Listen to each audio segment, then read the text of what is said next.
farcical, so unpredictable, here on the SNL Network.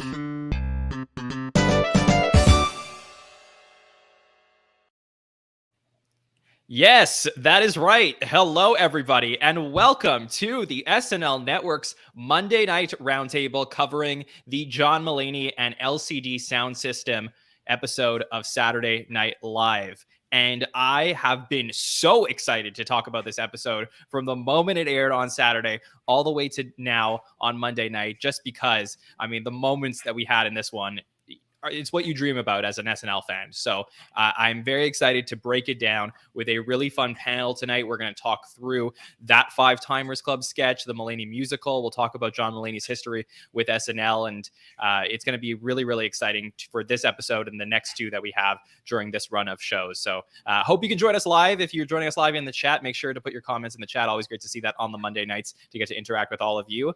And introducing our panel that we have here tonight. Let me introduce Kaley Morrison. Kaley, how are you? I am great. How are you? I'm doing well. It's it's been about a month. So Kaley, everything going well in your life? It is. Just plugging away, doing stuff. Yeah. All right. Well, stuff. Yes, exactly. Kaley, give us just a little bit more insight. We always want to get that here, but really, really great to get to talk to you, Kaley. Always about SNL. It's been fun having you on the shows all season. Another guy that's great to talk to. Thank you. Yeah, into season 2 of podcasting with us is the great Sammy Kay. So, Sammy, how are you? I'm doing well, John. It's we're in the heat of Oscar season, which if you guys know me, I'm a big Oscar junkie. And Oscar Isaac season, which we'll talk about later. But no, everything's good.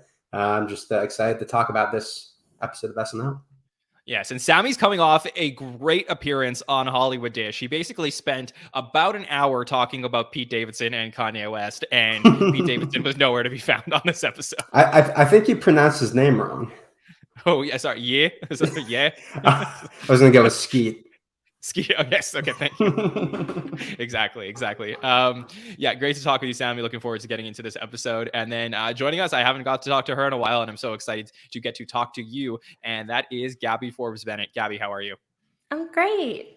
I'm just very excited to be here and talk about SNL yet again. Yes, for sure. It's really fun to get to talk to you, Gabby. I know that you're local in New York. You've been to the show a couple times this season. So, just getting that insight for somebody who's been in the studio is always really great. So yeah, looking forward to it. Cool. All right. So let's talk about John Mulaney and his history at Saturday Night Live. So obviously he was a writer from 2008 to 2012. He was there from season 34 to 37.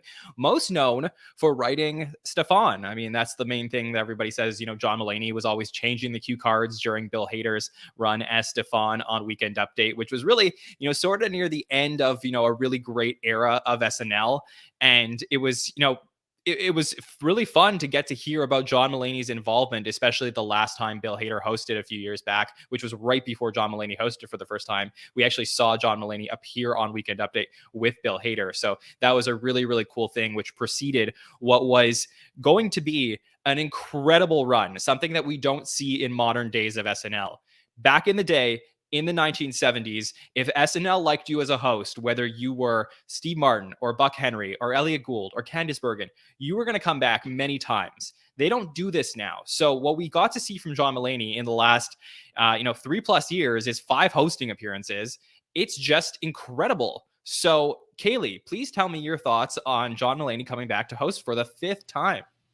I always love when John Mulaney comes. He's such a great performer. He's one of these people that we know from SNL as a writer that then turn out like Conan, that then turn out to be an amazing performer. And it kind of just makes you wonder, I wonder if that would have been how that would have been if he got to be a cast member. But it's great to have him host. Maybe that's even better. He does such a great job. He is just unbelievably talented. So, Sammy, were you excited when you saw the John Mulaney card pop up about a month ago?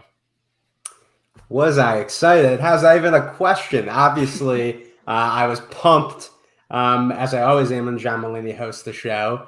We've talked about this a lot, John, on the shows that, his era when he was a writer was how I got into SNL, that cast of Bill and Kristen and Jason. So And it was the kind of thing where I remember one time watching the show when I was a kid, and this guy comes up. They're like, "Oh, I'm here to talk is John Mulaney," and I'm like, "Who's John Mulaney?" He's not a guy who's in the cast. He's not like, I had no idea at that time like his association with the show, and then to flash forward years later, and just to kind of see the career he's had both within SNL and outside of SNL. It's just really cool to see this era have like kind of like you said, like a Steve Martin or a Buck Henry, kind of like a recurring host that kind of like defines this era of the show in a way. It's a really great question that you brought up, based on what you just said, Sammy, and I'll send this over to you, Gabby, for your thoughts on John Mulaney, which is John Mulaney this era's host? We always think about, what were the hosts of previous eras? Was Timberlake, the previous era's host, among others. But would you associate John Mulaney best with this era of the show? And what were your thoughts on having John back on the show? Yeah, I mean, I was super excited to see that he was going to host yet again, because I just think that it's always fun when someone who has worked on the show, whether it be, a previous cast member or a writer in this case, just to see how they kind of mesh with the cast. I feel like they bring something else to the show because they obviously are familiar with the people there. They're familiar with this kind of writing and this kind of comedy. And it's just so exciting to see how that kind of transfers onto the screen. Definitely. Sammy, would you say that there are any other hosts in this era that you think would be more closely associated with this era of the show? I mean, I wouldn't say like more closely related than John Mulaney. I mean, there's obviously some that like kind of come to mind. I mean, Larry David, another writer, was able to host, a couple times during this era. But, I just think like it's hard. I mean, when you have the numbers, you have the numbers. So like Mulaney, especially in like this amount of time, obviously like this era of the show goes all the way back to kind of like 2012, 2013 when like Cecily and Kay and AD all joined the show. So obviously this is maybe a recency bias thing to where like he's only been hosting the last couple of years, but no, I don't think anyone tops John Mulaney in that regard. Okay, so Kaley, get in on this conversation. Do you associate this era of Saturday Night Live with John Mulaney as a host?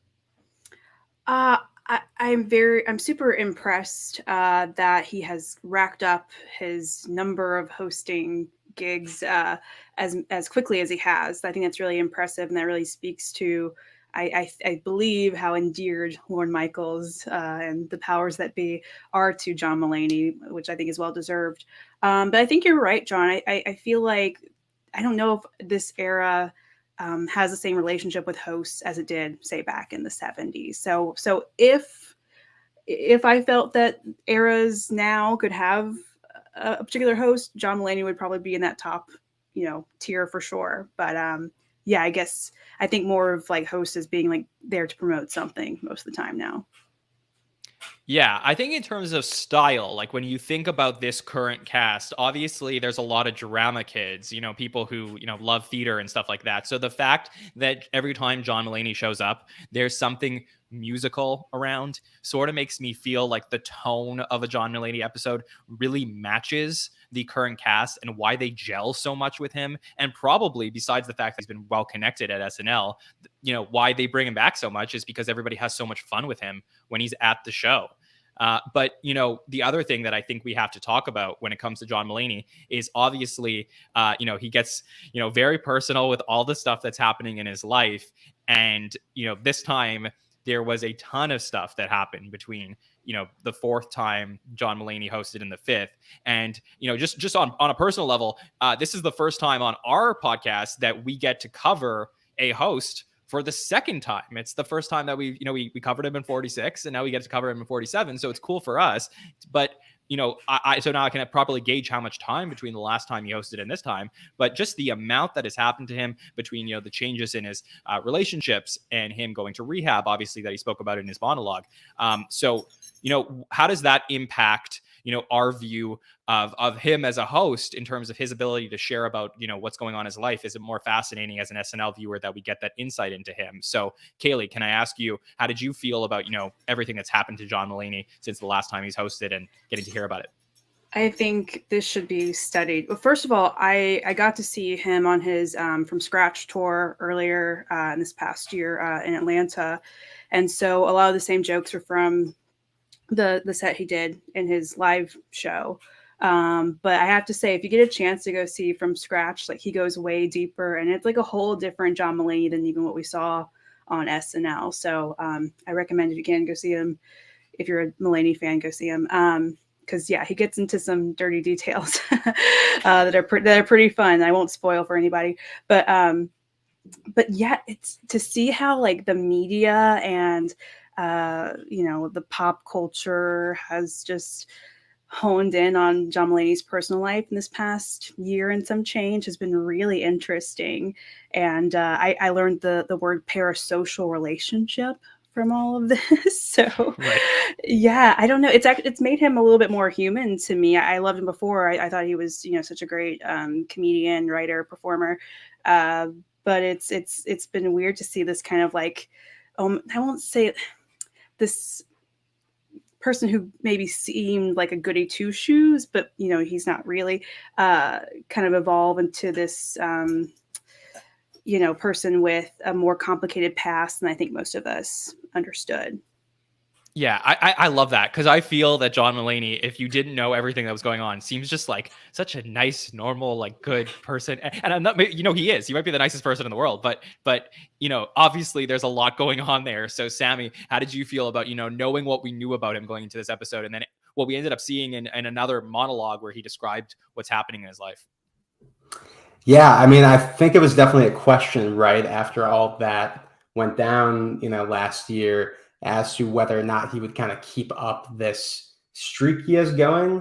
So when it was announced, I was like, okay, that's interesting. Like, I obviously knew that, he's been like doing shows again and everything like that. And he clearly has plenty of material to draw from over this past year. But it was definitely a different Mulaney, somewhat different Mulaney when he kind of came up on stage to do his monologue. And I thought, the beginning of his set was kind of like a lot darker than you typically get from him, kind of like going into his kind of goody two shoes persona. But I mean, it totally makes sense. If he were to come out on stage and not address anything that's happened, people would be like, what are you doing? We know, we can read the headlines and everything like that. But I have not been able to go see his tour going on. Like I really would like to, but I mean, he definitely was able to kind of tap into that different sort of, comedy, that kind of darker tone. I mean, the whole story that he told about, him and his drug dealer breaking up, and how, it wasn't actually like his drug dealer, it was like a painter, and like, and then how he was even able to like transition to like a story with his newborn son about like the pacifiers, and how, they recalled the pacifiers, and then he's like, he can relate to how, like, I want to use those, but it can kill me. It was, I don't know, like, it was definitely like a different side of Mulaney that we saw, this past weekend. And I'm really glad we did, like you were kind of saying, Kaley, it was like definitely kind of makes him feel like more of a real kind of person with real issues. And, it's not anything I've ever gone through, thankfully, but, it's, we all go through struggles. So I think it definitely made him a lot more relatable, and I'm glad he was able to show that this past weekend. Well, I think what the great thing is like, we obviously know, if you're a big fan of Saturday Night Live, how many people have struggled there. And even Mulaney in his monologue, he mentioned this. It is wonderful to be in a place that's always emphasized sobriety and mental health. Which I thought was like a really great line, but we don't always get the insight into the person, somebody who's willing to talk about it. And I think that's what makes Mulaney so great and relatable, is he's willing to share almost everything about his life. And I think that's why people connect to him. So Gabby, let me get your thoughts on Mulaney's monologue and, the insight into his life. Yeah, so when I first heard that he was going to host, kind of like what Kaley mentioned earlier, I generally associate SNL hosts with people who are trying to promote something. And so nothing immediately came to mind. I don't know if he's still on tour, maybe, of what he could be going to promote. And so my mind immediately went to, well, is he gonna, I don't know, set the record straight, or just kind of poke some fun about himself, because he's been making some waves in the news as of late. And so, I mean, in the monologue, he clearly did a little bit of both. I think mostly poking fun at himself. And I think that the way that he ended up going about it, honestly, was incredible. I couldn't think of anything that would have been better than the way that he handled this. Like what Sammy just said about how he was able to talk about something so heavy, but then still have a lightness to it in a sense. Like, I mean, he spoke about his addiction and then spoke about his newborn son in a way that just transitioned so smoothly. And I just thought that it was an incredible way of just, bringing attention to these kind of hot topics in his life without making it seem like, it was something that was so intense, if that makes sense. Right. As he would say, welcome to my world, homie. So yeah, thanks for letting us in, John. So I appreciate that. And we're going to talk all about, some of the sketches that we want to talk about from the Mulaney episode. Usually on these Monday Night Roundtables, we dive deep into the cold opens and, why did SNL choose to go in a certain way, in a certain direction? Obviously, there's not so much to evaluate when it comes to the cold open that was chosen for this week. The Ukrainian chorus Dumka of New York was there this week with Cecily and Kate leading off the show. Obviously, a poignant choice by Saturday Night Live to decide to go ahead and do something more sentimental. I guess what I do want to discuss with the panel before we dive deeper into the episode is, like I said, on the Hot Take Show, SNL can go in one or two ways when something serious happens in the world. They can either go with something like this, or they can, choose to try and find a way to tackle the issue without offending too many people. And that's a very, very delicate thing to do. So they obviously took the route that, meant the most to a lot of people. And was that the right choice for a comedy show? I don't ever know what the right answer is with something like this, but I would love to just get the panel's opinion on something like that. So Kaley, can I ask, what were your thoughts on seeing the cold open and the way that it was done? Yeah, I suspected that they would make a choice like they ultimately did. And I think, I kind of agree with you, John. I don't know if there's ever like a clear cut right or wrong answer, but if I had to pick, I'd say it was probably the right choice. It was definitely, especially on Saturday, by that time it was on everyone's minds and, very just present and all of our thoughts. Yeah, I don't want to. Yeah, I have deeper thoughts. I don't know if I want to go into them here and now, but yeah, I think they did an appropriate way that worked to address that particular issue. Yeah, for sure. Well, I mean, if there's anything that you do want to say about it, feel free. We're in a, we're just the fans of Saturday Night Live here, so we're in a open. It might come up with like weekend update. We'll see. Okay, so we'll get to that later on. Perfect. So Sammy, let's get your thoughts on what we saw this week from the cold open.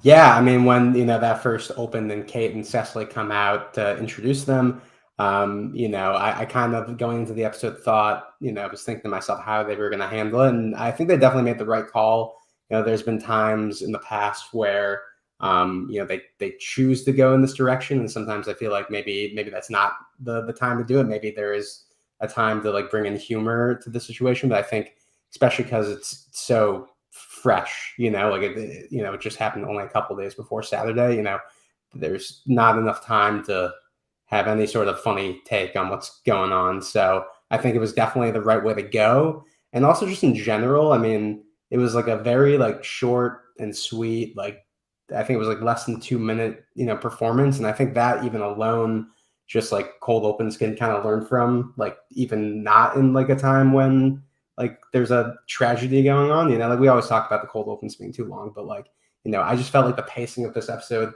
was like kind of helped by, kind of like a short kind of start to the episode. So I think overall it was like a very good decision that the show made, and I'm very curious to see in the coming weeks kind of how, as this develops, how SNL plans to cover it. Yeah, that's the most fascinating part. I mean, to me, obviously, like, the choice was made this week, and I do wonder if, potentially doing something like this gives Saturday Night Live the ability to then perform the high wire act of trying to find humor in the situation, because it's like, okay, we did do the somber choice in the first week, and obviously this is not going away. So now we can find some type of spin on it. But I mean, Gabby, whatever they end up doing, I'm going to be like, careful. So that's how I feel. So how do you feel about it?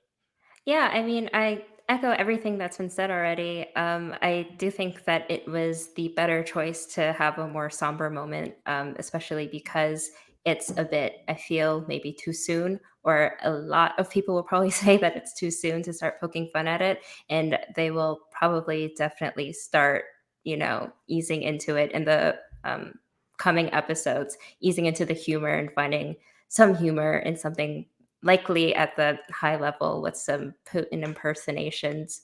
But I also agree that it wasn't, it was more somber and a bit, I feel, maybe not that political, in that it was, just a choir singing. It's not like they were getting up there and just taking a stance and, I don't know, preaching, for lack of a better word. So I think that it was a nice way of kind of towing that line.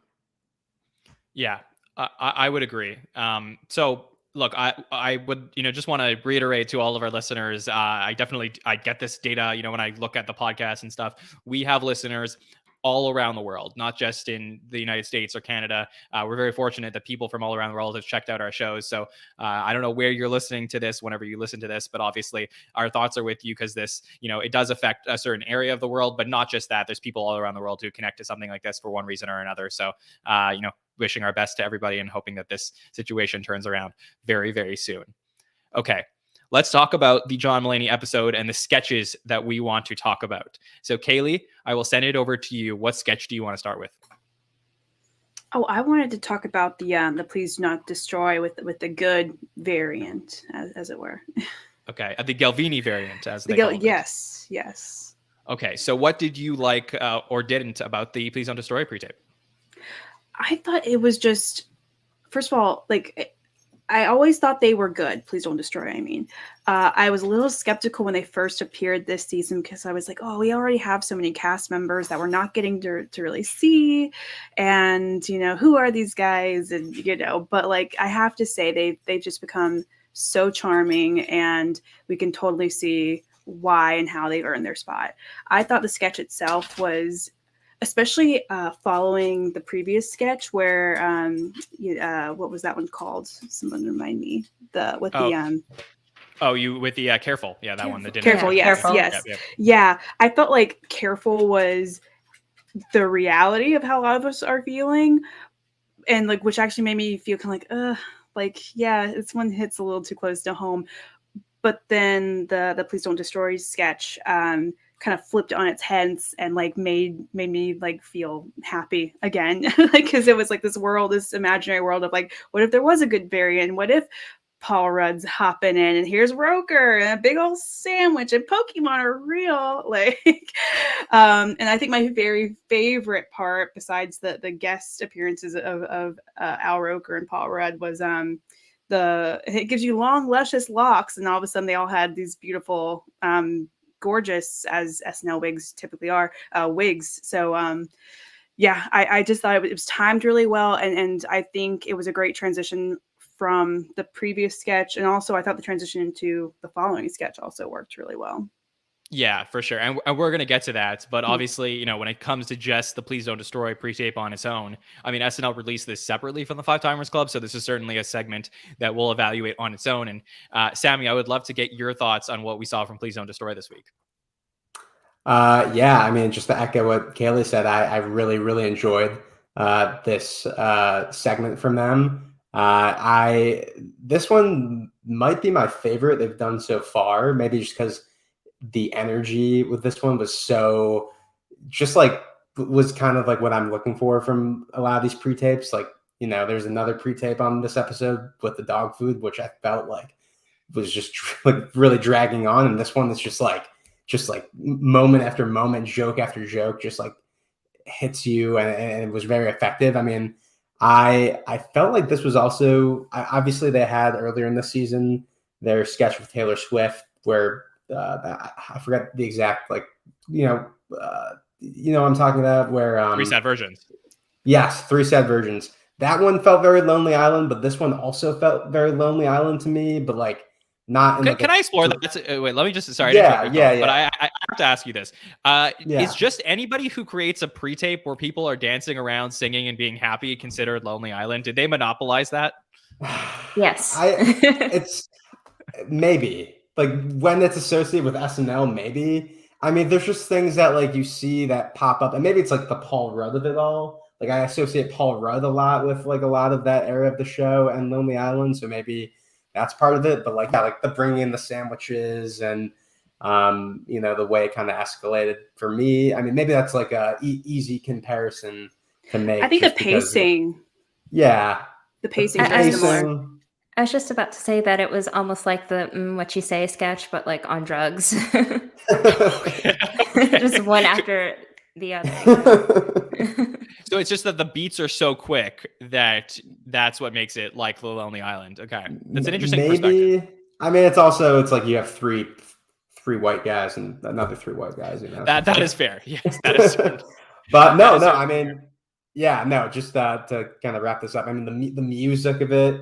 The song they used like absolutely killed me. And yeah, I mean, Paul Rudd, when I saw Paul Rudd show up in the sketch, and this was at a point in the episode where I was like, okay, obviously they did the cold open, the way they did, and the monologue was like a typical John Mulaney monologue. So I'm thinking like, oh, is there going to be any sort of five timers thing? So this was like the kind of the first hint. Like, all right, they had Paul Rudd in the building, and like they gave him like such great material, and it was almost like kind of this and the five timer sketch was like a makeup in a way to Paul Rudd for the way his episode unfortunately went. And I love the energy he gave to the, the variant. This one actually made me sick at playing synth. And like, he does like, Paul Rudd's done this in other things where like, he like does this dance like that. And I associate that with Paul Rudd. And yeah, so I love that, as well as Sarah Sherman as the nurse. Like, her association with these Please Don't Destroy sketches have been great every time she shows up. For sure. And that's what we said. We said like you got to get in with these guys because they're gonna be a thing. And then Sarah is obviously doing her own thing, but for sure on the show it definitely helps to have her a part of these sketches. So I just think that Gabby, I'd love to hear your thoughts on this entire sketch, but I just wanted to say Kaley had mentioned the building this world and buying into it. Somewhere in my sick mind I was watching this as this was happening, and I was like, I really bought in for a second. I was like, imagine there was a good variant and that we could all just leave our homes and just celebrate and eat sandwiches and do like it. I just bought into it for a second, and it made me happy. And I guess, I don't know, it was just I was on such a high from it. Yeah, I mean, I felt the same. I think it was mentioned earlier that it felt kind of like, I don't know, a fantasy place. And as I was watching it, the cuts and the music and the pacing, just, I don't know if any of you are familiar, but it just kind of reminded me of like the Love Island introductions / the little transition sequences that they have, where it's just, very fast and supposed to be like glamorizing these people. And so they try to keep it like fun and upbeat. And so that's kind of what I related it to.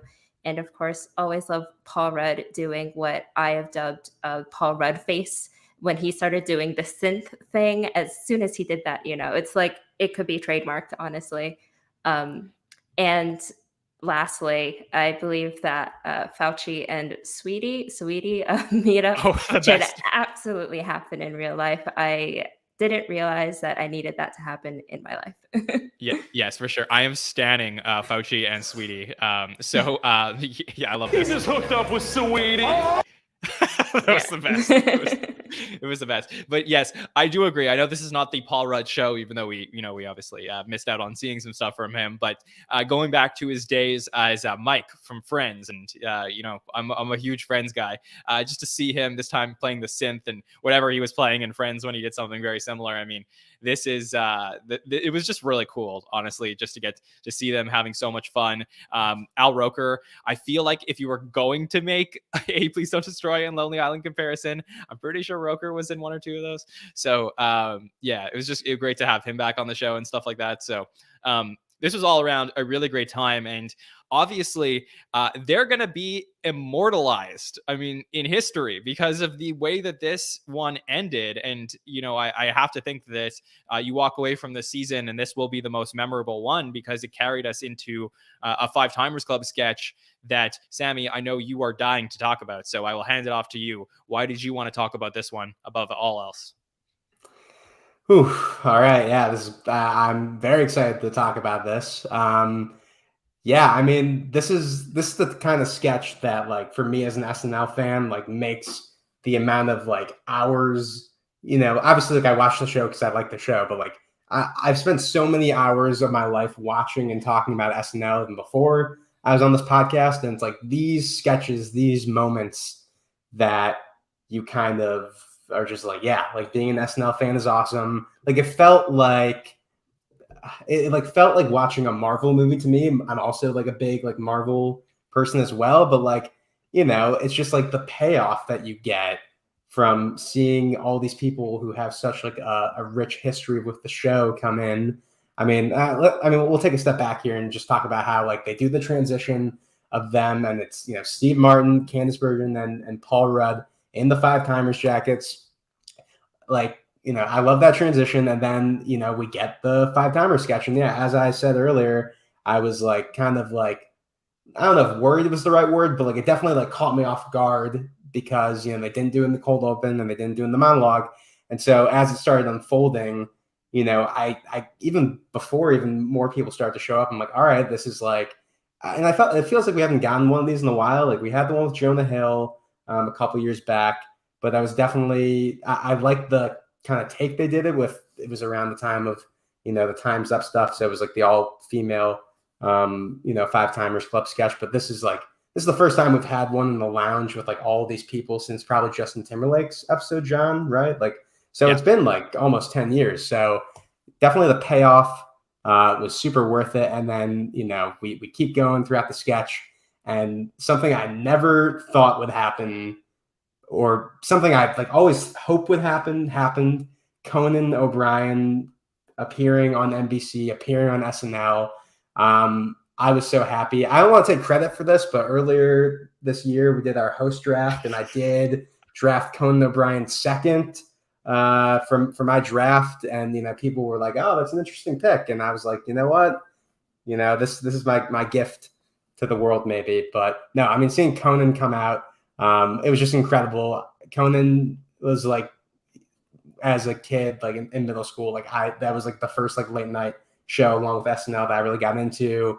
Like I was very into the 2010 like Tonight Show feud. Like that was like my personality trait for a couple months around that time. So yeah, just everything about it, like I thought was perfect. It was like absolutely perfect.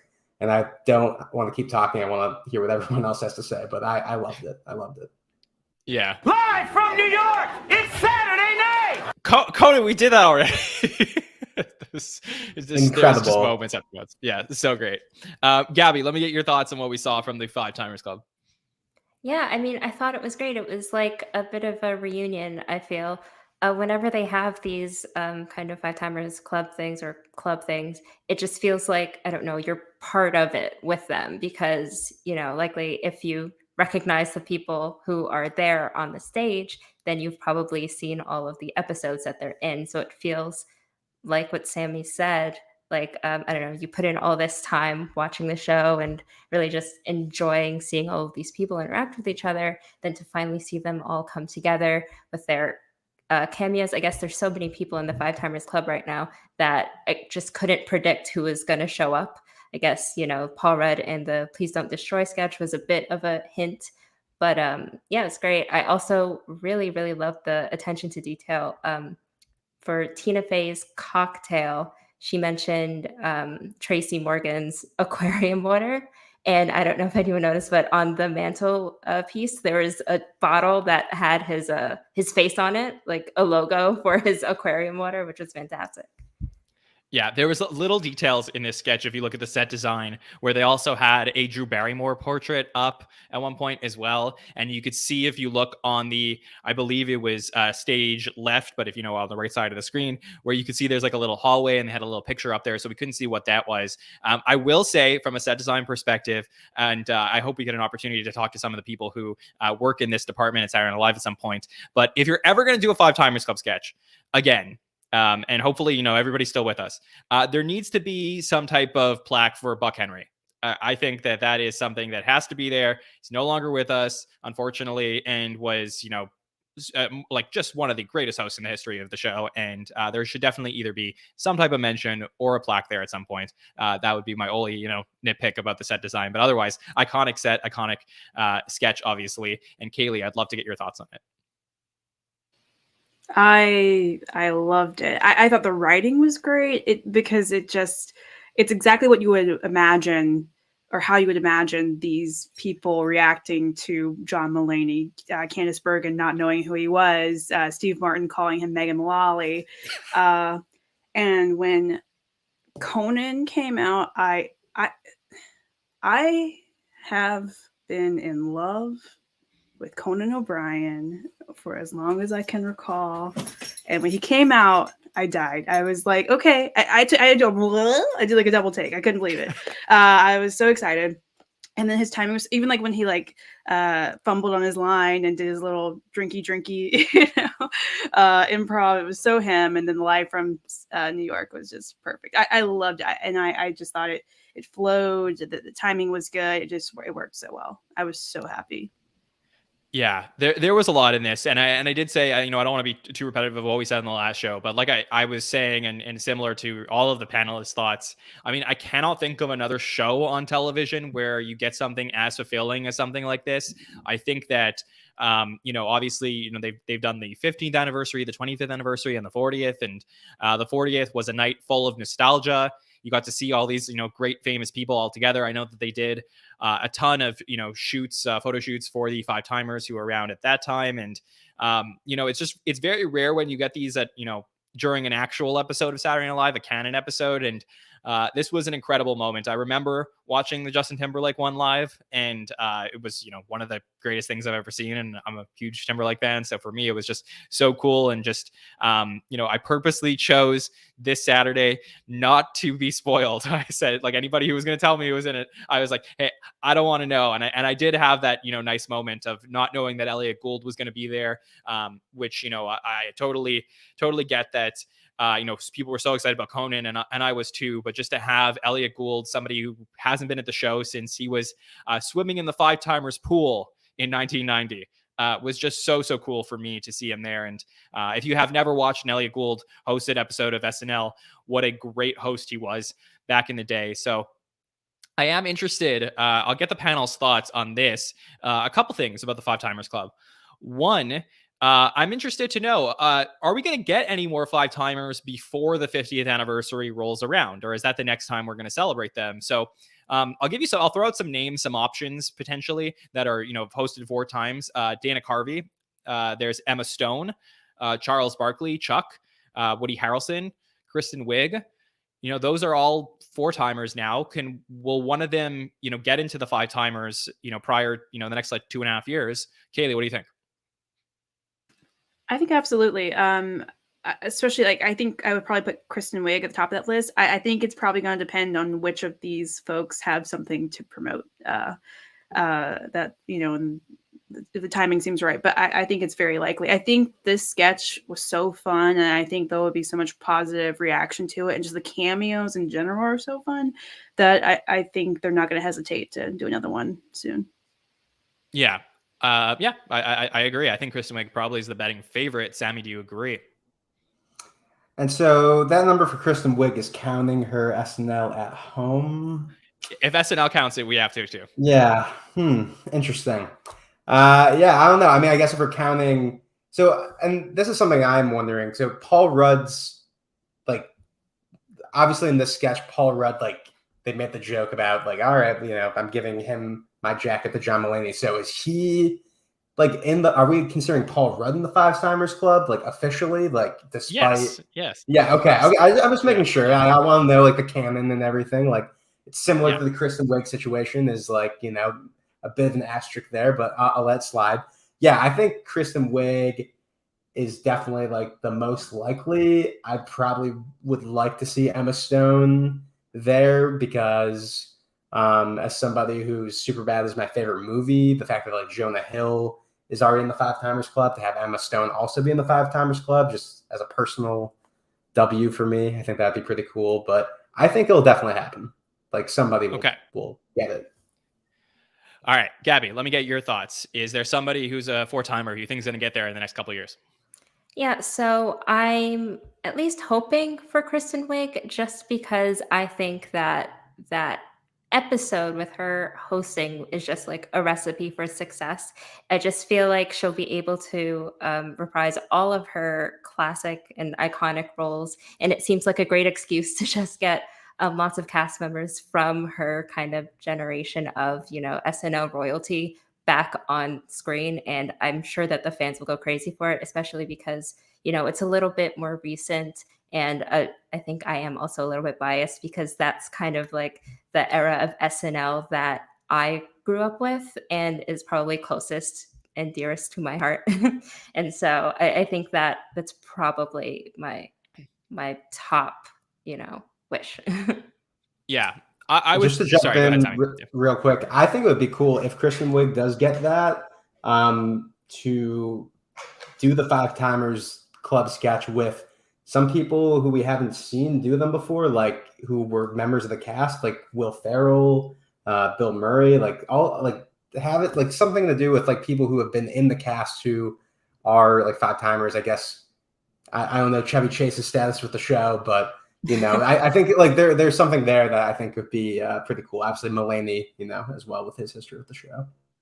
Yeah, for sure. And Chevy was in the 2013 one with Timberlake, so it's not like, that's impossible. But, yeah, there are some ones like Danny DeVito who hasn't come around in a while.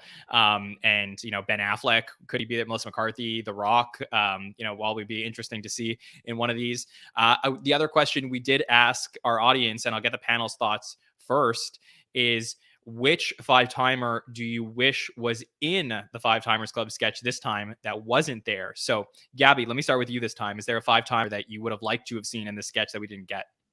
Can I get some names that were provided for the quiz? Well, sure. Well, anyone is available. I'll list the 5-timers who were not there. So Alec Baldwin obviously was not there. John Goodman. Tom Hanks was not there. There was Chevy was not there. Christopher Walken, Danny DeVito, Drew Barrymore, Scarlett Johansson, Bill Murray, Justin Timberlake, Ben Affleck, Melissa McCarthy, Dwayne Johnson, Jonah Hill, Will Ferrell, and that's it. Yeah. Okay, I'll have to go with John Goodman, mostly because I've been watching him on The Righteous Gemstones lately, if anyone is familiar with that HBO show, and he's just phenomenal in it. I don't know, I feel like he would just be a great kind of recall, like to have him represent, that era of SNL. And I feel like he's also still in the public conscience because of this show. So yeah, that's who I wish was there. Okay, Sammy, pick one that you wish was in the sketch. I mean, I feel like I got to go with the, I guess technically the OG member or the OG sketch with Tom Hanks, because also we definitely were going to get him for Paul Rudd's episode, and he was there and was able to help out during that time. So I'm sure he was asked, and I bet it was maybe some sort of scheduling thing. So yeah, I think he's definitely the person I'd like to see, or would have liked to see. I mean, Scarlett Johansson would have been interesting. She never got like a 5-time. She didn't have like a 5-timer sketch or anything like that, right? Like when she hosted, or maybe she got a jacket at the end. Like I don't remember. She did get her jacket. I don't remember there being anything, major celebration. Yeah. I don't. Has she been on the show since? Gabby says she got Colin. I feel like she hasn't been on the show in a while either, so it'd be nice to see her. Yes, that is true. Kaley, do you have a vote for which 5-timer you would have liked to have seen in the sketch? I'm gonna go with Danny DeVito because simply for the fact, has that man ever been on your screen and not made you happy? There's something about him. I don't know. I just want to bring on Danny. Yes. Yeah, for sure. Okay. Well, I like that choice for sure. Let me bring up this chart up on screen for those who are watching live, and I'll read this out for all our audio listeners. We asked our social media audience, which other 5-timers would you have liked to have seen join John Mulaney in the 5-timers club sketch? And Tom Hanks won with 18.37% of the vote. John Goodman came in second, 14.29%. Scarlett Johansson came in third with 12.24%. Justin Timberlake, my personal choice, would have been 10.2%, and Melissa McCarthy with 6.12%. So I came in fifth. So would have been nice to see these, and hopefully they will show up in the future. I know a lot of people in the chat are asking about Paul Simon. I know this is a little bit controversial, but personally, I do not think he has hosted the show 5 times. But that's just me. Okay. Let's. Yeah. So that's anyone else got anything on the 5 Timers Club? Okay. I do want to give a special guest we have watching us live in the chat, our friend Rich Tackenberg. He did say that we're all wrong, and Melissa McCarthy definitely would have been the best energy added to the sketch. So definitely some of the audience agreed with you, Rich. Okay, let's talk about another sketch that we knew was going to be happening in this episode, most likely, and it was the 5th edition of a Mulaney musical. And Gabby, I know you wanted to talk about this sketch, so tell us what you thought about it. Yeah, I feel like as a New Yorker who has encountered plenty churro lady, mango lady, etc., on the subway, I just feel like I needed to bring this up. I personally do not imbibe in these delicacies, but, I fully support those who do. And I feel like, everyone should, at least once in your life, throw caution to the wind and just see what happens. Take a churro, see how your body feels. It'll probably, act as like a 4th COVID booster shot or a 2nd booster shot. So yes, I love that this existed and that at least it, brought some light to this. And I don't know. I am also a fan of musicals, although I haven't watched all of the musicals that were referenced. I did have to look up some of the references after the show. And so I was a big fan of that. I also feel like it kind of captured a bit of the New York experience with, everyone knows that the F train is terrible. If you can avoid it, please do at all costs. And you should always be wary of an empty subway car as it rolls into the station. I mean, I personally haven't encountered a flasher, but you just, keep your eyes peeled. Actually, Gabby, I think it was a fapper, to be clear. Fapping on the train. Pretty sure it was a fapper. Maybe. Yeah. I think you can't. Yeah. Okay. I was gonna say you can't have one without the other, but you definitely can. Yeah, unfortunately. And I don't know. I thought it was great. It felt kind of grand in a way. I don't know another adjective to kind of describe it. Just felt like it could have been someone's kind of farewell skit, because it just involves so many people, so many elements, so many great musical numbers. And I also just wanted to mention that I think that I really need a full-length version of Kyle Mooney in Dreamgirls. Yeah, that was him doing Dear Evan Hansen was very, very funny. Yeah. But yes, that was really great. Kaley, what did you think about the 5th edition of the Mulaney musical? I thought it was good. It was not bad. My thing with the Mulaney musicals, I think the very first one was the best one, and I think and that was the Diner Lobster with the Les Miserables, and I actually really liked how they stuck to one musical and there was a common theme. All the other ones, I believe, if I'm correct, have had different musical or different numbers from different musicals, and I think those are all good. I just think it's so much more satisfying when you're able to create funny within like a certain theme and it all works. So yeah, it was a little hectic for me, but I thought there were some really good moments. I thought Fappin' in the Rain was hilarious. Kyle was funny. Yeah, those are the moments that stuck out to me. But yeah, I thought it was good, but it didn't like excite me out of control. You know what I'm saying? Yeah, I think if you love Broadway, you love this stuff. So I think it works for you every single time. If you're, not a hater, but if you're just, it's not your thing, I do wonder how this plays. Sammy, how did you feel about it? Yeah, I'm kind of just a sucker for all of these. I kind of was of the mindset after the third one, like, all right, yeah, maybe they'll just do a trilogy and then move on. But at this point, now that they've done it every single time he's hosted, like, I'm always like looking forward to it. I think this one was probably like, if I were to rank them all, it's probably like my third favorite. Like I think it was definitely better than the last one they did, and the bodega bathroom as well. But no, I really liked it. A lot of good bits to it. Something that like I thought was kind of a very subtle, fresh of breath air to the sketch, which John, maybe you can see what I'm about to say, maybe not.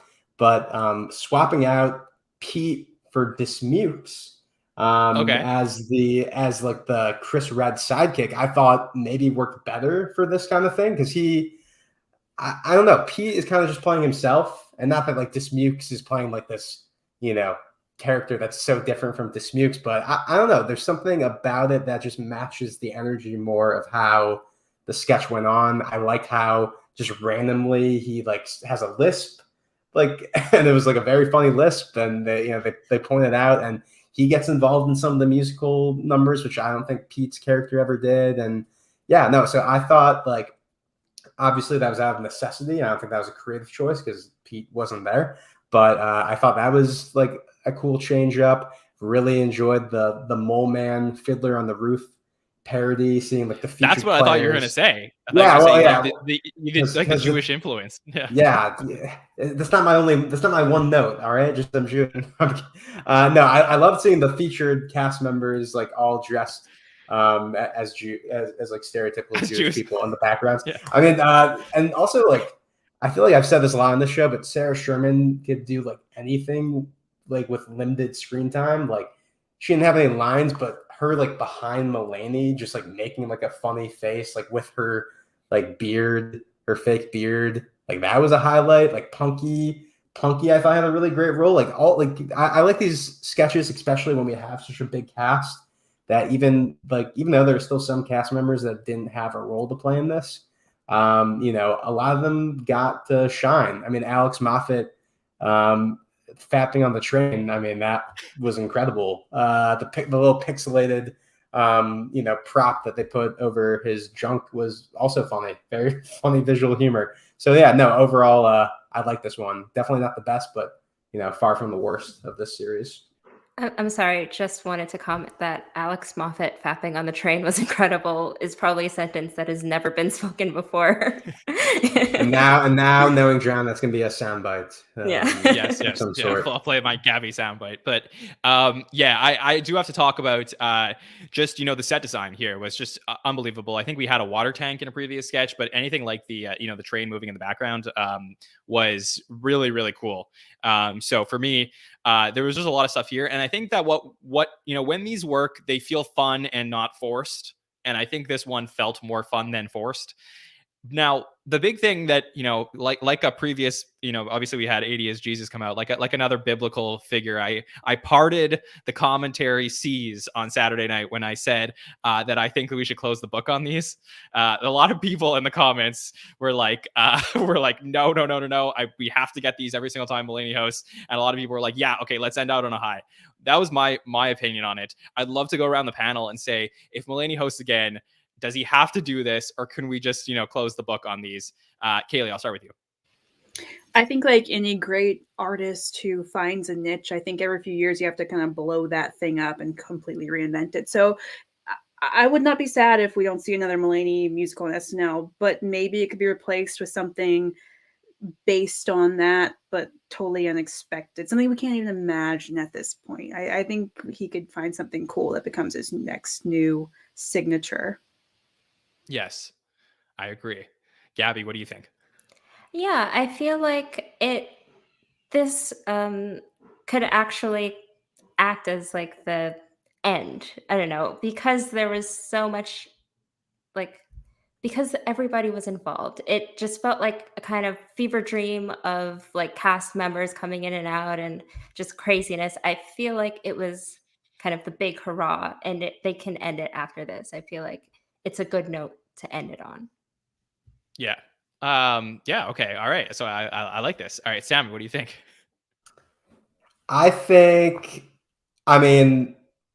Here's what I think. I think like kind of like what we've talked about on the show is that like the current cast, this era is, maybe coming to a close, maybe not. as cast members still stay on the show. But, you know, while you have someone like a Cecily Strong or Keenan who are still on the cast, I feel like, and if Mulaney keeps doing his streak of, you know, hosting every season, I feel like, like why did you just say streak?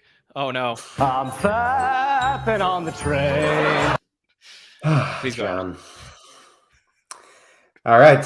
Where was I? I don't even know. No, I'm basically what I'm saying is, like, if everything stays the same next season, which the way things have been happening recently, like it probably will. I feel like, I think you keep doing these. I think if someone like Cecily leaves, or for whatever reason Mulaney like doesn't host next season and takes a year off, like I feel like that could be like a good clean break. But I think, like, you know, when you have these people in the building, like I feel like you might as well. Like, I've always enjoyed these. These are sketches that I go back to every once in a while, and I'm not like the biggest musical, you know, person, so I'd like to see more of these. And I know Rich is mad at me now in the comments. Yes.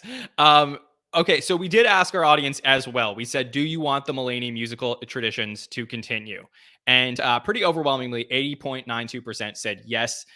19.08% said 19.08% said no. So obviously, it seems like 4 to 5 people would like to see this continue. So I guess we will see what is going to happen. I assume that this is just a lot of fun for them to write. So if Mulaney is back, you know, they'll do this again.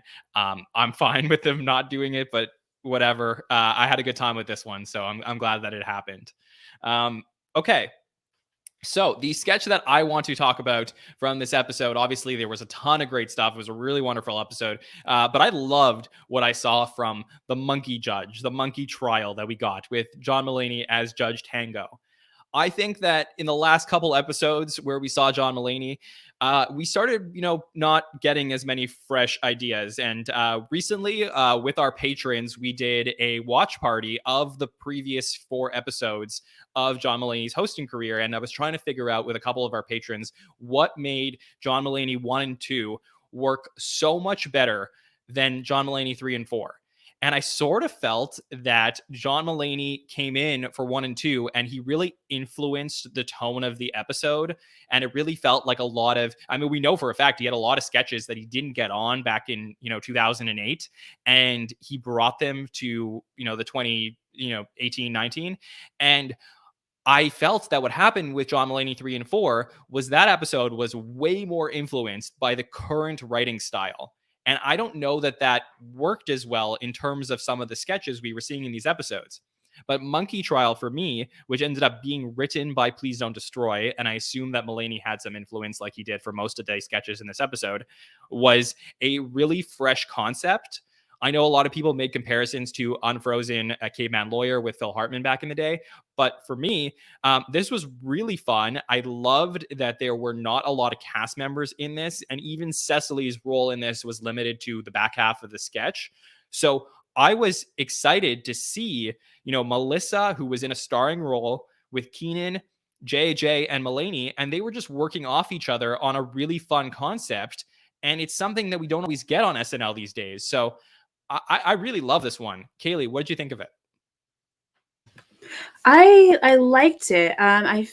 First of all, I've been wanting them to do a sketch where one or more people are animals for a while. I feel like we don't see a lot of like silliness like that anymore. Nowadays, we get a lot of sketches where it's like one crazy person with a bunch of normal people or something like that, you know. But I've been wanting to see something kind of offbeat like this for a while. My only kind of critique about it, because I did think it was good, he was, I wish maybe, I don't know. And you know, like SNL has the greatest makeup and hair and costuming teams of all time. But like, I almost wish like maybe he looked more like a monkey, because like him being both man and monkey, I was like, I feel like it'd be funnier if he talked more like a man, but looked more like a monkey. There was something like off balance in the visuals versus the jokes for me. But I thought it was very clever. And just weird. I thought it was great that they leaned into the weird more than they have, or at least in this particular brand of weird. Haven't seen something like this in a little while. Kaley, can I make a pitch for you? what I think was missing from this sketch that may have changed your mind on it just a little bit, which Please. was in the I would say like probably the late 80s, early 90s, SNL would do a bunch of recurring sketches where they would create theme songs specifically for those sketches that would tell the background of the characters. Like I think of Yes. Tom Hanks's Mr. Short-Term Memory. And I think that that's what we needed for this sketch was a theme song for how John Mulaney turned into a monkey. I think then you buy into it.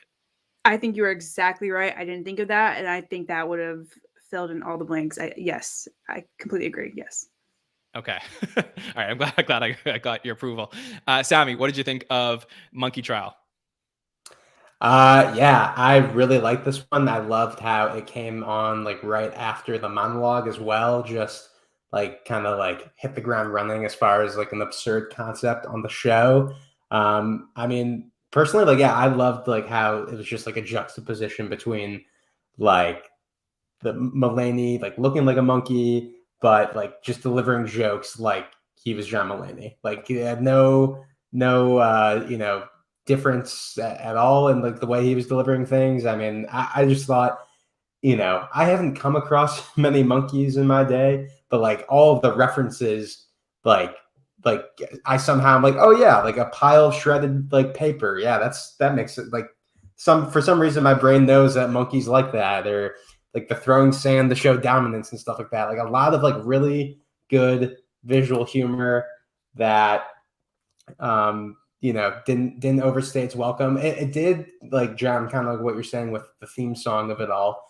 It really did feel like something you would see on the show in like the early 90s. And maybe it's the Unfrozen Caveman Lawyer connection to it all. But yeah, it was just something that I don't even feel like in Mulaney's era writing on the show, like you necessarily saw something like this. So it was definitely like a nice change of pace to kind of see a sketch like this. I really enjoyed it. Yeah, and I'm giving free marketing advice for anybody who wants to take the time in the next few days and write the theme song to Monkey Judge, because I promise you, if you put that out on social media, it would be a very big deal. Okay, Gabby, what'd you think of this sketch? I will say that it wasn't one of my favorites of the night. I felt that I watched it a couple of times because the first time that I watched it, it didn't really hit for me because I thought that it was just a little bit too out there. It felt a bit like a 10-1 as soon as it started. And to me, it was a bit strange to have it be the first sketch of the night.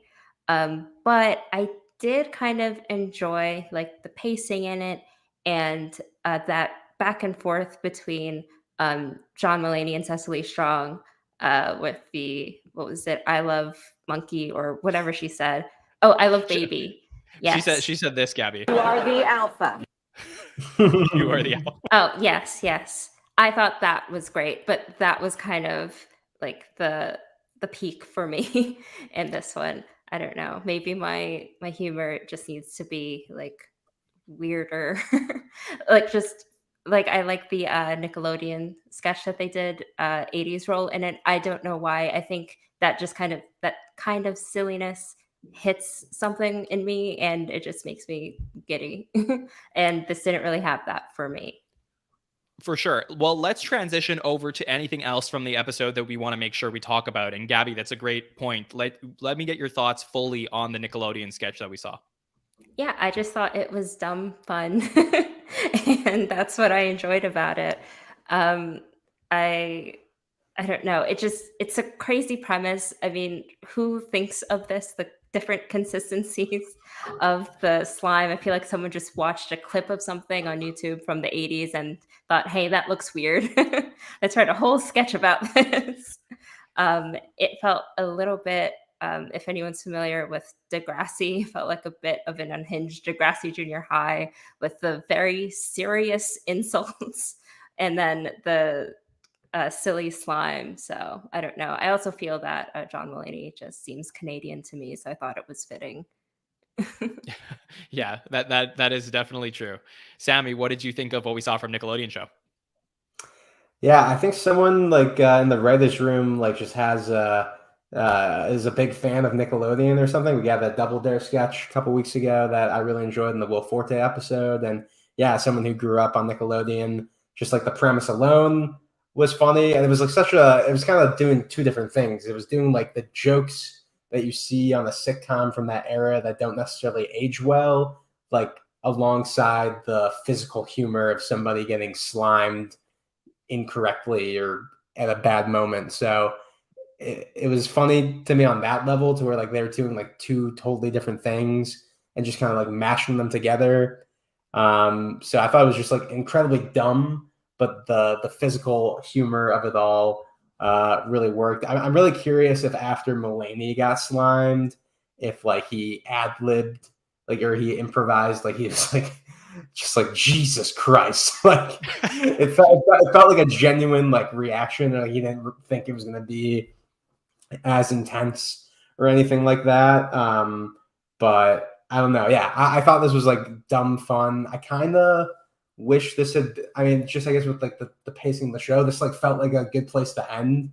And then we had that additional sketch of the Cupid Shuffle. So maybe they could have, thrown in a Weekend Update guest and had this kind of be that 10-1 spot. I think that maybe would have been the best way to go. But then on the other hand, you don't have Mulaney introducing LCD Soundsystem like covered in slime, which also, doesn't necessarily relate to the sketch itself, but I thought, it's just another thing that made this a very good moment. For sure. I really enjoyed this one as well. Kaley, what did you think of it? Yeah, well, I mean, if you're of a certain age, the fascination with Nickelodeon slime, and I loved it. I love the choice to have the slime hit its victims in various ways. I thought that was really funny, particularly how it just kind of like spurted out from an upward angle at Sarah Sherman and John Mulaney. That was just so funny. Careful. Yeah. I was concerned. I was like, I really, really, really want to know what's in this, because it was all in their mouths and their eyes, and it couldn't have been fun to have experienced. I'm curious what it was made out of. If anyone knows, that would be some great behind the scenes trivia. Yeah, that would be really interesting, because it really got like deep into Sarah's and John Mulaney's mouths. So that would be very funny. Some people in the chat were asking who wrote this. This was a new writer, Tesha Condrat, Mikey Day, and Kyle Mooney all wrote this one together. So yeah, I mean, I really enjoyed it. It was a lot of fun, and yeah, just a really great night of sketches. So Sammy, is there anything else from the episode you want to make sure that we talk about tonight? I mean, everything we've talked about have definitely been my highlights, I would say. I mean, I guess the only other thing I would mention is the COVID dinner sketch. I don't know. It always fascinates me, people in this community who will see a sketch like this and be like, oh, this is something they did 2 or 3 years ago with like a different topic. Like, to me, like that kind of like flew over my head. This felt like something they hadn't done before. So to me, like the format of it felt fresher than maybe if I had remembered that they had done this like a couple years ago. But definitely some of the observations in the sketch, to me, like there were definitely some that I'm like, oh yeah, having the restaurants be in the middle of the street, just like smaller restaurants, or like taking off a mask at a birthday party, even though you're wearing a mask the entire time, but to eat, like those observations I thought were like funny and like things that like my friends and I have talked about over the last 2 years, whereas like other ones, not so much. But I don't know. Overall, I thought like it was solid. It gave us the moment of Heidi, snapping her fingers with the Infinity Gauntlet, which I feel like is just bound to become a GIF that I'm going to see on Twitter from now on. So, if there's anything to take away from that, there's that. For sure. Well, Gabby, I mean, you're a New Yorker, so are people having these conversations when they're going out to restaurants now? I don't know, maybe. I haven't been. I've been on the side of the spectrum that's been a bit more, I'll say, reserved or careful when going out. But Yeah, I enjoyed it. I really like the attention to detail with the, with the snap that she did disappear from the rest of the sketch. And yeah, I like Kaley said earlier in the show that it felt a bit too close to home, and that's a bit how I felt, watching it. That I've had some of these conversations with people in real life, and it's just a little bit touchy of very much careful. Yeah. So Yeah. You're like, Not tonight. yeah, it's just, and also like, when someone starts to say something, it could go one way or the other, and you're just really hoping that it doesn't turn into a whole thing because you just want to get on with your day. yeah, that is very fair. Kaley, what did you think of the careful sketch we got? Yeah, I mean, I thought it was fine. It was a little depressing, I have to say. But I like that it kind of poked fun at the fact that it was like, let's talk about this emotional topic, with Keenan's line that he had. But yeah, I thought, what my favorite part of it was very subtle, but I loved Bowen's performance in it. He had this like quiet anger, and he barely had any lines, but I think he nailed his kind of reserved role that he had. It was really cool. I agree. I also really liked the ending, which was very subtle. I don't know if everybody caught it, but Mulaney at the end said this. When an anti-vaxxer gets it, I feel happy. It was just like right at the end. Yeah. Oh, it was good. A lot of great ones in this episode. Kaley, was there anything else from the episode you want to make sure we talk about? Yeah, the weekend update was interesting. Yeah. Do you want me to elaborate, or Yeah, please. How did you feel about it? Yeah, well, I definitely did miss having characters pop on. When it was over, I was like, wait, it's over? So I did miss that. I thought, and this is someone who has a lot to learn about, everything going on with Ukraine. I admit that I need to learn much more than I already know. But from my perspective, and again, with limited knowledge, I felt like they handled the jokes delicately, but I was glad they chose to go there, but they didn't come off, to me at least, as insensitive. I wonder how other people feel about that. I'd love to hear other people's opinions. I loved Michael Che's joke. It was kind of what I was alluding to earlier. And again, it's I really hope I'm understood when I say what I'm about to say. But yeah, seeing the media's reaction to this particular crisis versus other crises in the world that involve people of color, it's, I like that they chose to include the joke about, being with a white country. Again, that's nothing against the victims of anything happening now.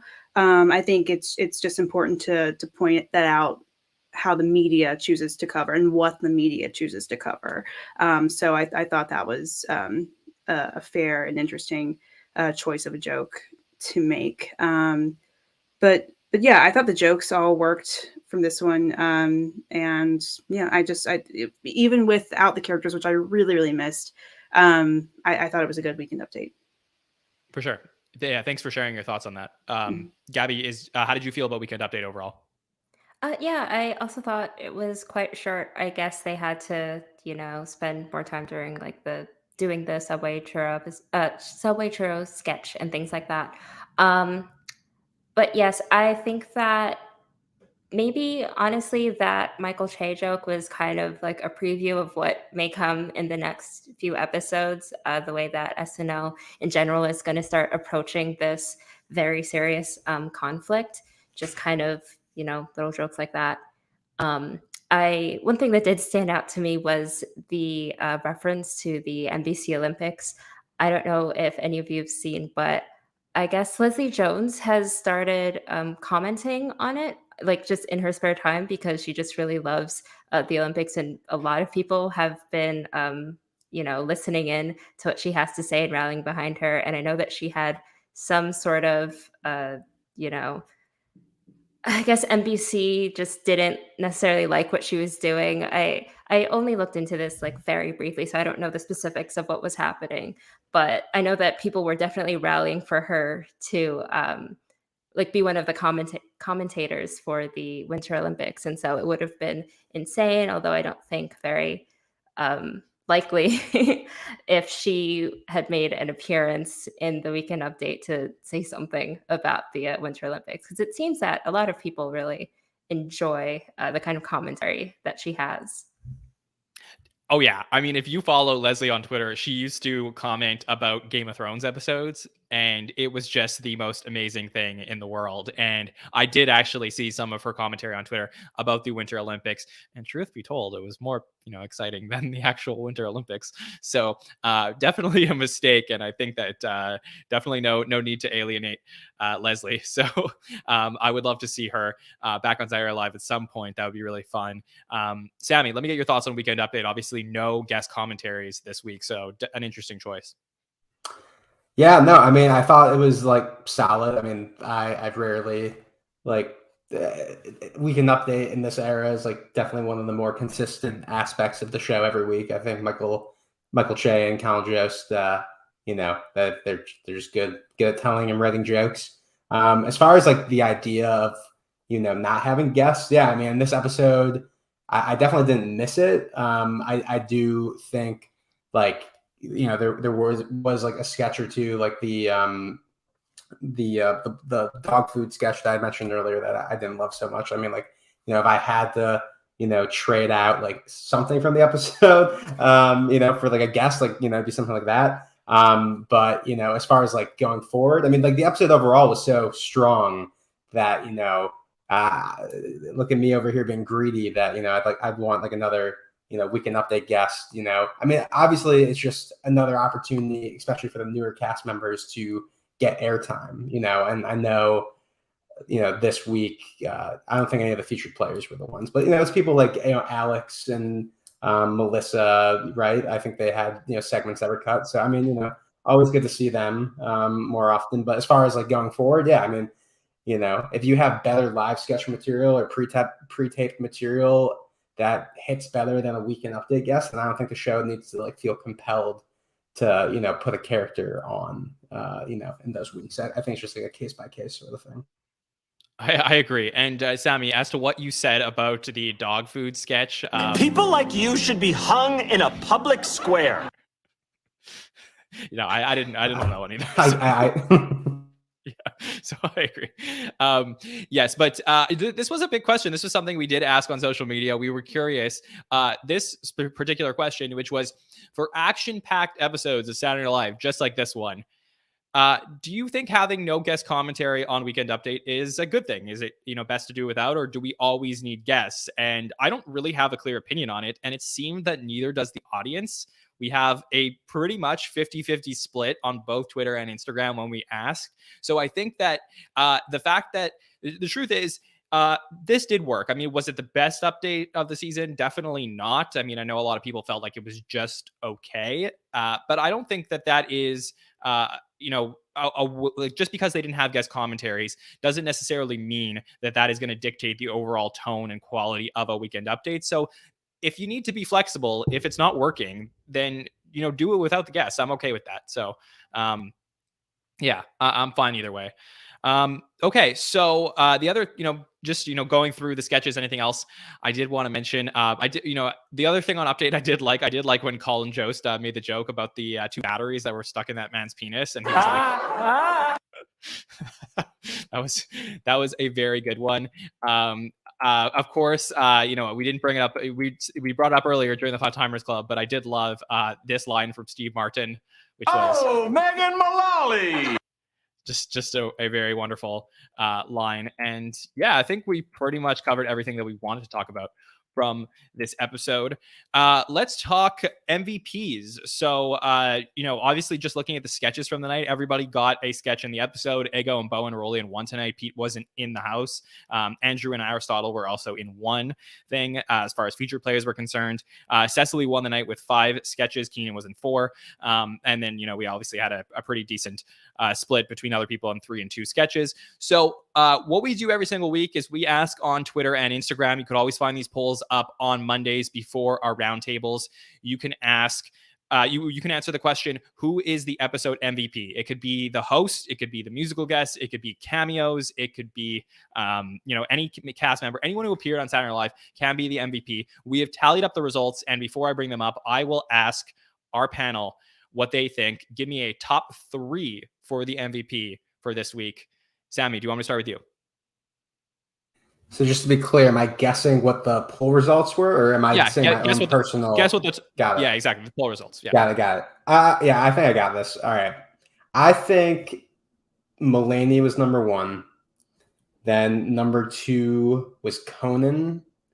And then number 3, I'm going to go with Cecily. Okay. Gabby, you want to go next? Yes, I think that probably Mulaney will be number 1, and then I think Paul Rudd will probably be number 2, and then probably Conan. People seem really excited about him. Yeah, for sure. I mean, obviously all the hype was coming from, the host and the guests on the show this week, not necessarily the cast. So I certainly see why you went with those choices. Kaley, what do you think?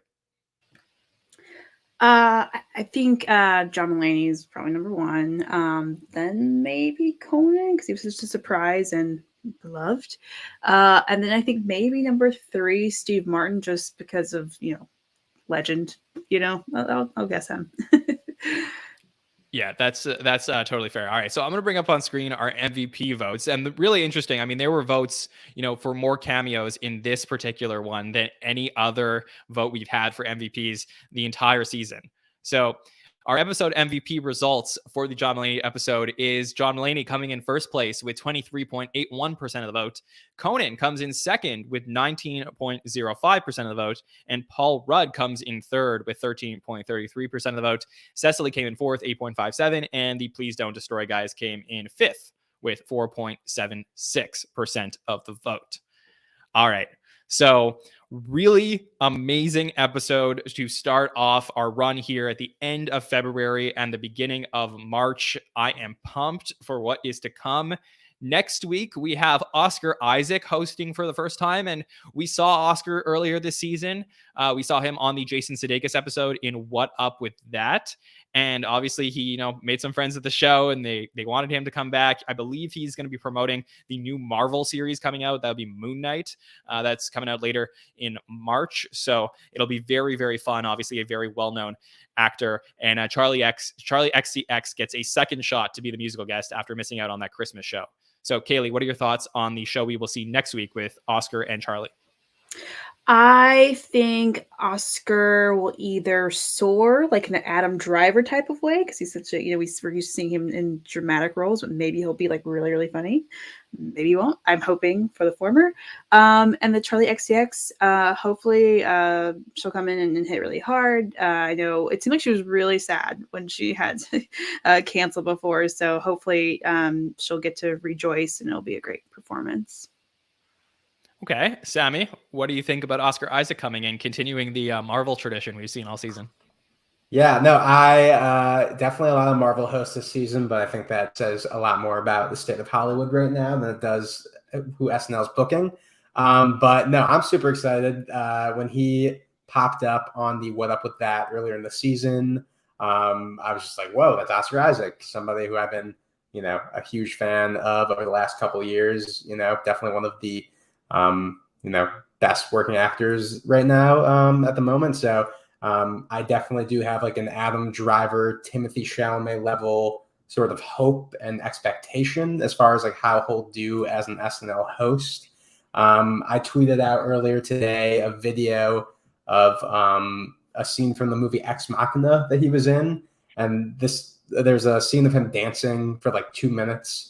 That is probably like the silliest he's ever been in a movie, and because he doesn't really do comedies, and it's in a very serious movie. But I said if he brings this kind of energy to the show this weekend, then we're in for a very good show, and that's what I'm hoping to see. So I'm fingers crossed in that regard, but I'm definitely excited. I agree. Gabby, are you excited?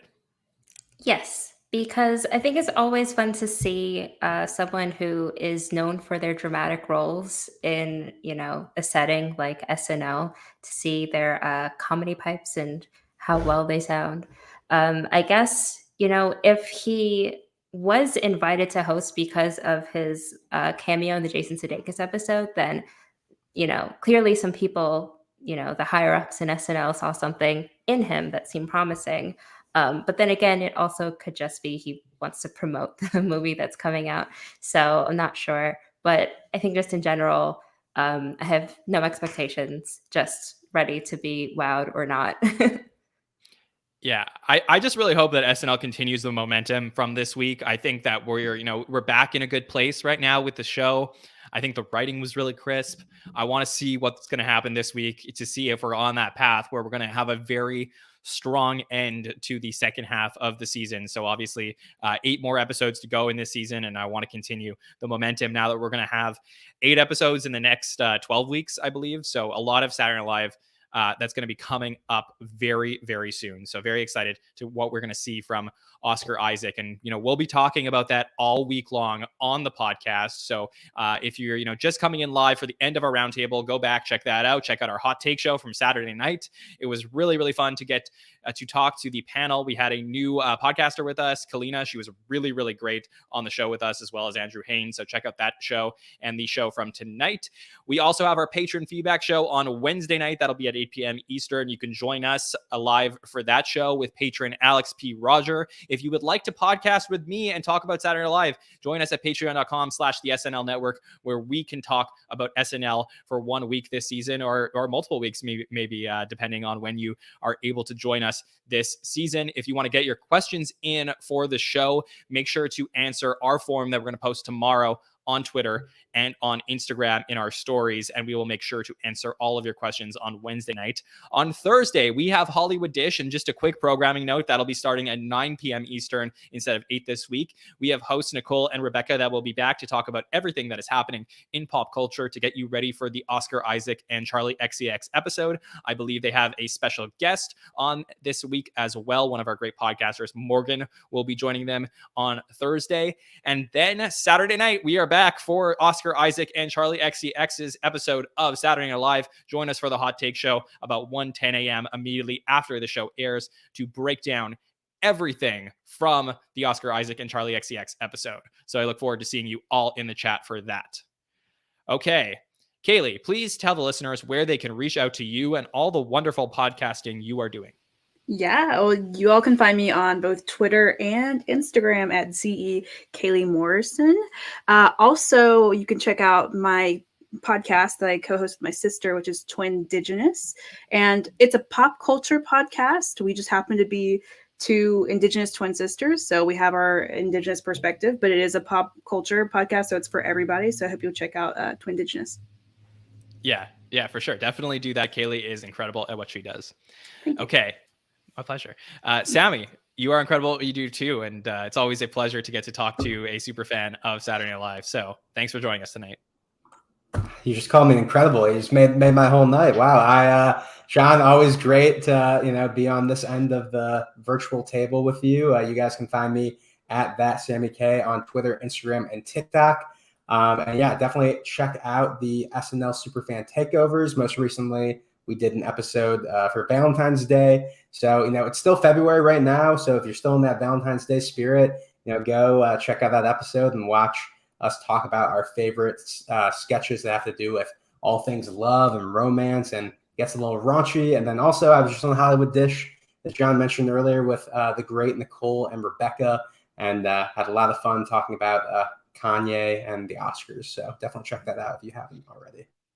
Definitely. And if you wanted to ever hear Sammy or Bill or Haynes or Haskell talk about their love lives, check out that Superfan Takeover. It's a great time. So we get really deep into all that. Yeah, for sure. Careful. All right, I got it, John. Gabby, where can the listeners reach out to you? Thank you for joining us as always. Yeah, of course. So happy to be here. Yeah, I'm kind of boring on social media. I don't really have a podcast to promote. But if you want to, you can follow me on Instagram. It's at modestly awesome. See, that's how bad I am at this. I don't even know my own Instagram handle. But if not there, then, I pop in and out here, doing this very fantastic podcast. Yeah. Gabby, when are we going to get you on Twitter? I don't know. I'm bad at it. We're going to make this happen. We'll make it. Yeah, I mean, sure. if you can tell from my Instagram handle, I'm just phenomenal at coming up with usernames / just sticking with the ones that I came up with in high school. So Okay, Yeah. we'll come up with something for you. Okay. So for sure. Anyways, thank you for Cool. joining us, Gabby. And unlike Gabby, I have a podcast. yeah, I do. So it's the SNL Network, and we have so much fun every single week here with all the different panelists. And if you are enjoying what you are getting to hear from us, please click that subscribe button, whether it's on YouTube, Apple Podcasts, or Spotify. It really helps us grow and helps people find the show, and I really appreciate it. If you ever wanted to leave a review for us on Apple Podcasts or Spotify, you can go ahead and do that. I always love to hear people's feedback, and I really appreciate those reviews as they come in. Like I said, helps people find the show. And if you ever wanted to talk to me about what we're doing here, you can either follow us at the SNL Network on Facebook, Twitter, Instagram, or TikTok, or follow me at Jon Schneider 24 and send us a message so we can continue to connect with all the people around the SNL community and continue to make great content for all of you. Okay. For everybody in the chat, I appreciate you. For Kaley, Gabby, Sammy, and myself, Jon Schneider, we will see you next time, everybody. Have a good one.